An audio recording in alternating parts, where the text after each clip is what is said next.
ஜெர்மனியில் அடுத்த ஆண்டின் ஜனவரி மாதம் முதல் குடும்பங்கள் அதிக குழந்தை பராமரிப்பு சலுகைகளை பெறுவார்கள் என அறிவிக்கப்பட்டுள்ளது. அதாவது தற்போது குழந்தை பராமரிப்புக்காக வழங்கப்படும் €255 €4 அதிகரிக்கப்பட்டு €259 வழங்கப்படும்.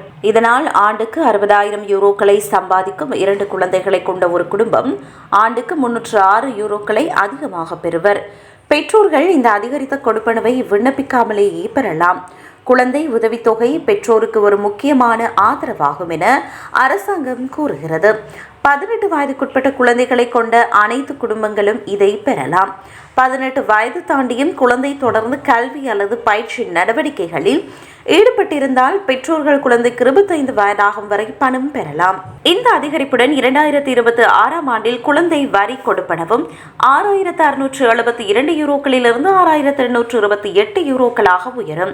குழந்தை துணை மாதத்திற்கு €20 இருந்து €25 அதிகரிக்கும் என்பதால் குழந்தை வருமானம் கொண்ட குடும்பங்களுக்கு கூடுதல் உதவி கிடைக்கும்.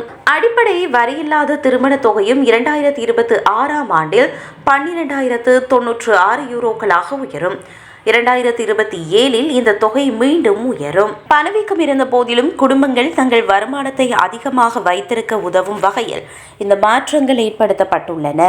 எனினும் இந்த மாற்றங்கள் அரசாங்கத்தின் செலவினங்களை அதிகரிக்கலாம்.